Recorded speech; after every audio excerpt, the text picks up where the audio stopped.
Hey guys, welcome back. My pistons have arrived.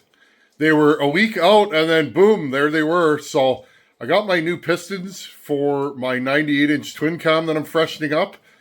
I'll probably show those to you in another video, but today's video, let's rip apart that rear cylinder and inspect it and make sure everything's in good shape. And then this week, I'm going to pull my cam chest apart and replace my inner cam bearings and just start the assembly process. Okay, I'm going to get you guys set up here and let's take apart the rear cylinder and inspect and check everything over. Okay, I'm going to start with the rocker boxes. And there's 3 on the other side. These 3 right here.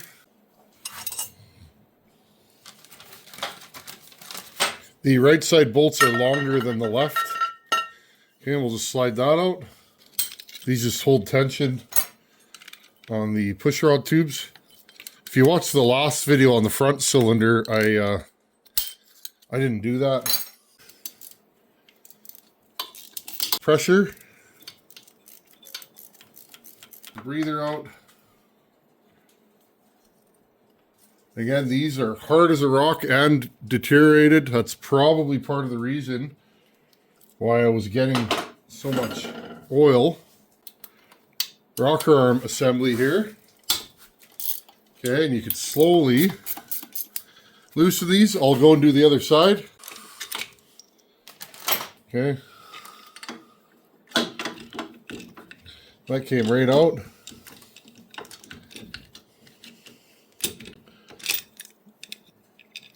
I'll have to make note of that when I'm putting this thing back together. Here's your rocker arm assemblies.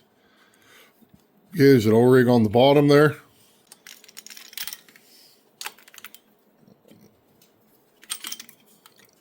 Long push rods go to the exhaust side. There's 6 bolts that hold the lower rocker on. Okay, and here's the last bolt.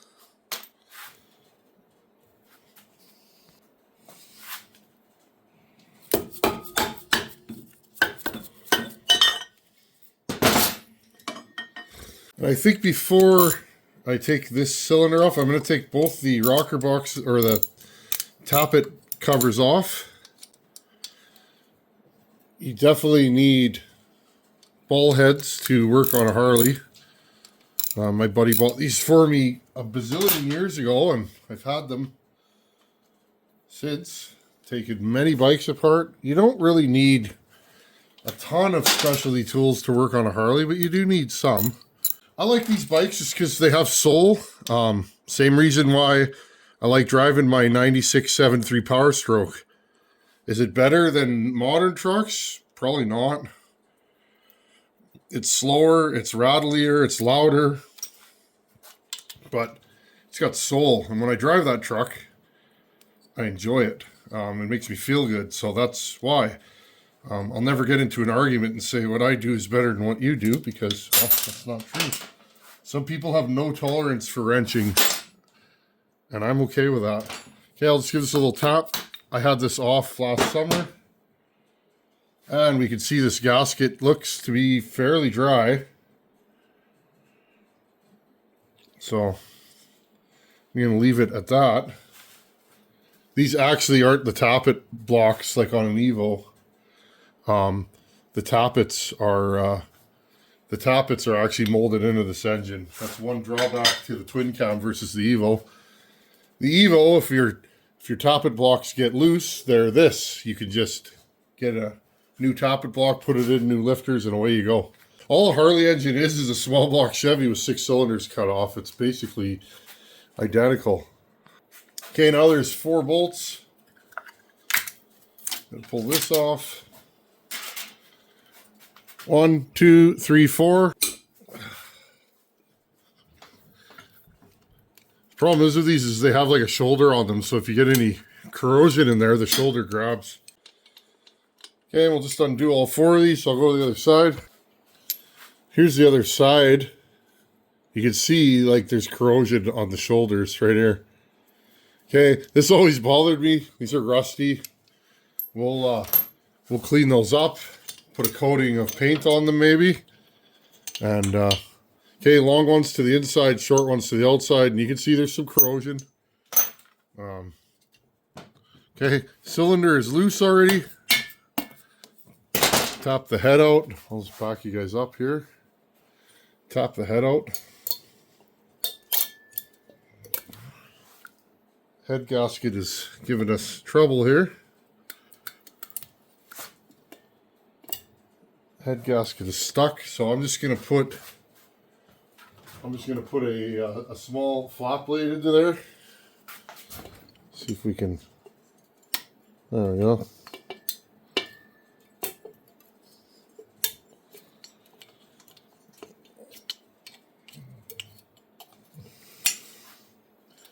I just don't want to damage or mar any finishes. There we go. Just being gentle, right? It's easier to be gentle than it is to fix something afterwards. And we know we're not attempting to reuse this rear cylinder. Oh, yeah. I see it. Here's our problem cylinder. That's good. We're finding things. Okay. Not attempting to reuse this cylinder. So I'm just going to pull it right off. And I'll bring this thing to the bench so you guys can have a look-see. Okay, let's stuff a rag in here.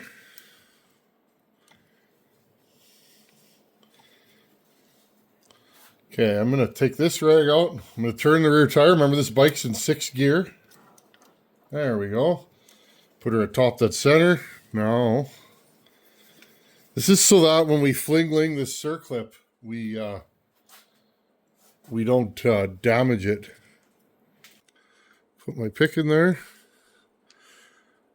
Again, this is way harder if you're trying to reuse the pistons, but I am not, so it doesn't really... See, like I said, fling-ling. I launched that thing half a mile. And friends, they make a pusher-puller for this.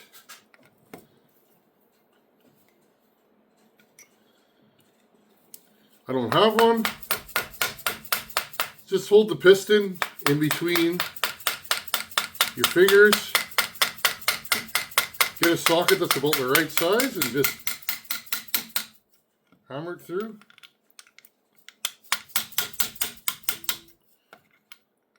Again, you can use it. You can get all the special tools you want for anything. It's just what you're comfortable with. Okay, there we go. Off she comes. Look at this thing. That tells me everything I need to know now. Okay, let's start with the head. I knew right away, as soon as I pulled this head off, I could tell there was a difference. Carbon buildup is what it is, okay? This bike does have a decent amount of carbon buildup. I feel like this bike was running a little bit rich. Just from the tuning. We'll play it by ear. If this bike needs to go to the dyno, well, that'll be some good content, right? We can see what kind of power this bike actually makes. But what I'm seeing here is blow-by, okay? This carbon is oily, okay? And I bought some spray, some carbon remover, and I'm going to soak both of these heads before we even attempt to think about putting pistons back in this thing. Okay, so now this is the rear cylinder. If you're going to have problems with a Harley, generally it's going to be on the rear, and it's just simple science. This one sits behind the front cylinder. Okay, and you can see all this buildup right here. Okay, you got a ton of buildup in here, and I'm just going to go around and take it off right now while we're standing here. Okay, you can see all that carbon in there. Okay, not the best thing for a motor. Okay, we're not worried. This isn't a Nicosil cylinder or anything fancy like that. So we're not worried about damaging it with the Scotch-Brite. Piston doesn't touch here anyways. Okay, but you guys can see that way more buildup than the other cylinder.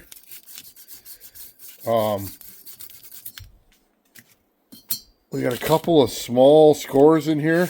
I'm going to get a better light. There you go. You can see the scoring just a little bit on the sides. I can't feel it, so I mean that might even be where the rings decided to stop.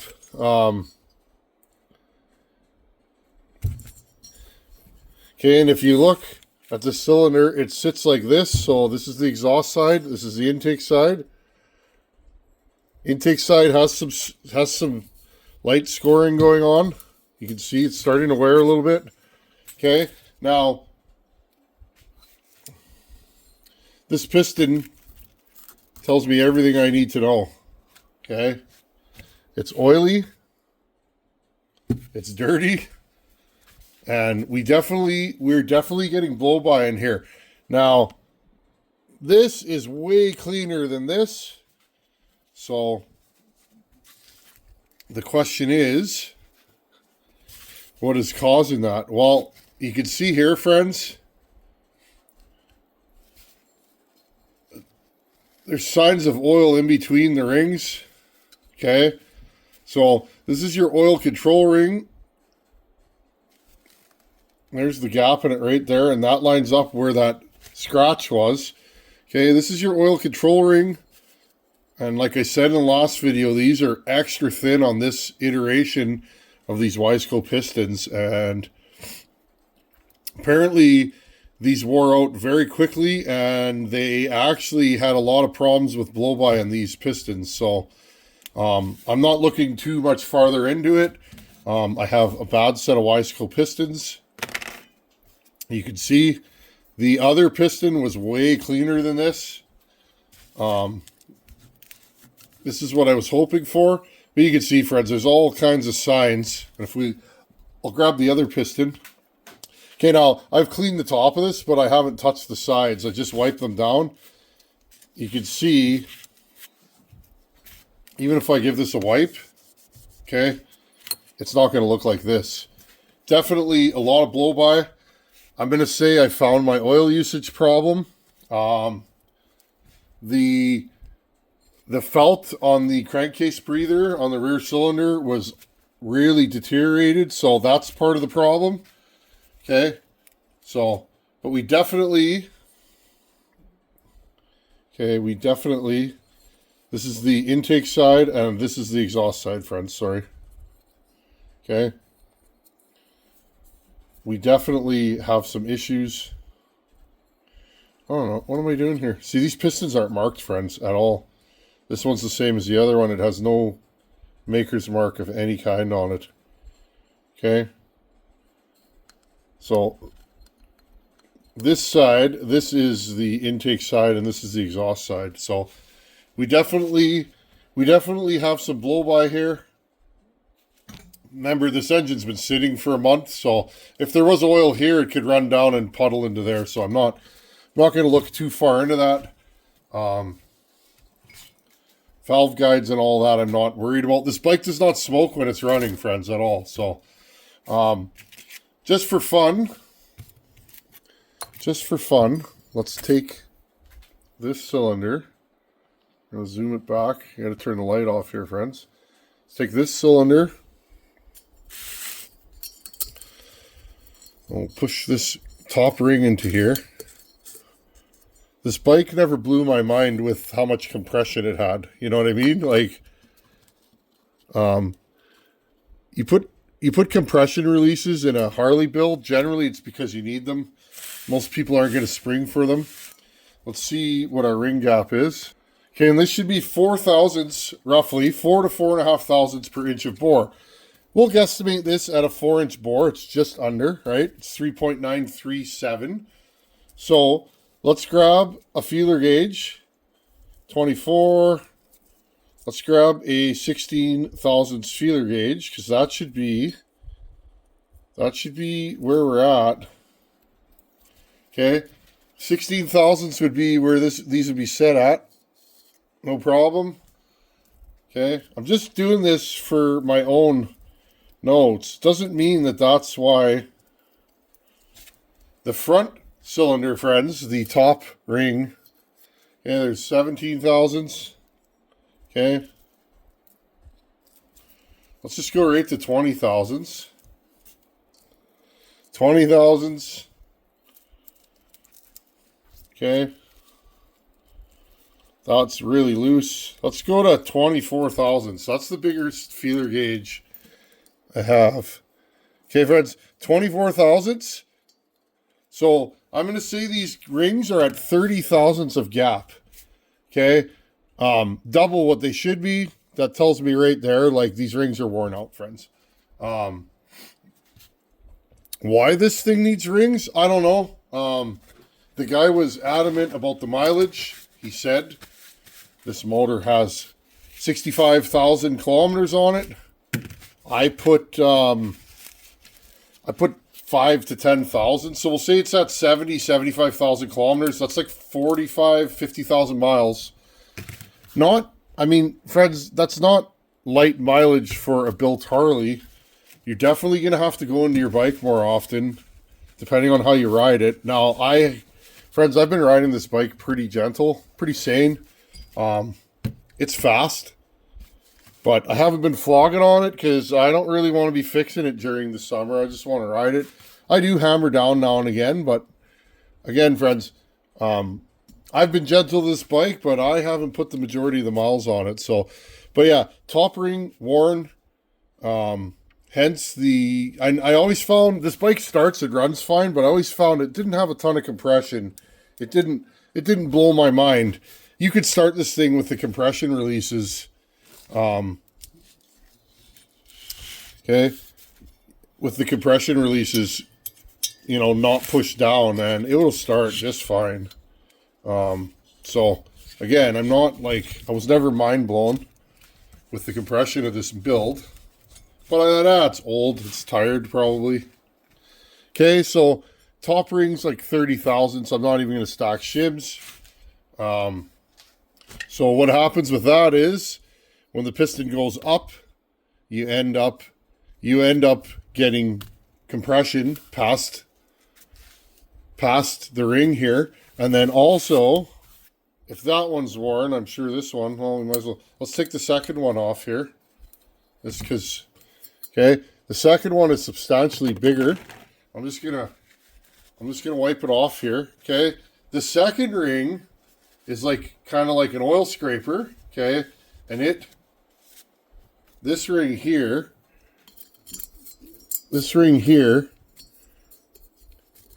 controls oil from hitting the next ring. Well, what happens with that is, obviously, we'll see if this one's way oversized. Well, then there's our blow-by problem. Just trying to get this legit. This is just like a chainsaw, friends. Find out why it blew up. Not, find out why you're having an issue. Not just, oh, you know what I mean? I want to know what's going on, because if this thing needs valve guides or whatever, I'd rather do it now. Okay, I have a 25,000 shim in here. And again, friends, this shim's rattling. I'm gonna put a 10,000 shim with it. Okay, this is 35 thousandths. Okay, this gap should be 2 to 3 thousandths bigger than the other ring. So I just mic'd it at about 35 thousandths. So if the top one's like 30 thousandths and the next one's 35, these rings are worn out, friends. They're way, way over spec. Approximately double. So what happens is oil from the bottom end makes it past this ring and that ring. You start getting compression in your bottom end, okay, which will cause blow-by and also cause my crankcase pressure to be too high, which then puts oil through my crank vent system into my intake and just all kinds of issues. So again, friends, this thing was puking oil out of the intake because of this. This is, and again, friends, no big deal. Still love the bike. Still happy I got it. No fault to the guy that sold it to me. He gave me a good deal on it. Friends, I did not pay much for this bike. And there's a couple comments about the more you modify a bike, the harder it is to sell. Yeah, sometimes. I agree with that statement. I did not buy this bike to modify it, though. Or I didn't buy this bike to sell it. This bike was bought 100% for me to keep and ride. I've had enough bikes that I knew what I wanted, and I wanted to start with something that already has... Sorry, friends, I'm just fixing this cover here for my feeler gauges. I wanted something that already had a good basis, expecting to do this to it, friends. I'm not going to lie. I mean, I expected I was going back into this motor at some point, whether it be this year, next year. But anyhow, yeah, if you're flipping bikes, don't throw too much money at them because you probably not get that money back. This thing sat on the market for a while. End of the year, though, not a good time to sell. And I messaged the guy in the middle of winter and said, hey, when you're available, when it's warmer out, I'd like to come fire up that motorcycle and take it for a test drive. So, but okay, friends, we're gonna leave it at that. I've been flopping too long, and thanks for watching. Take her easy. Work on your own stuff. It's a lot of fun. Later.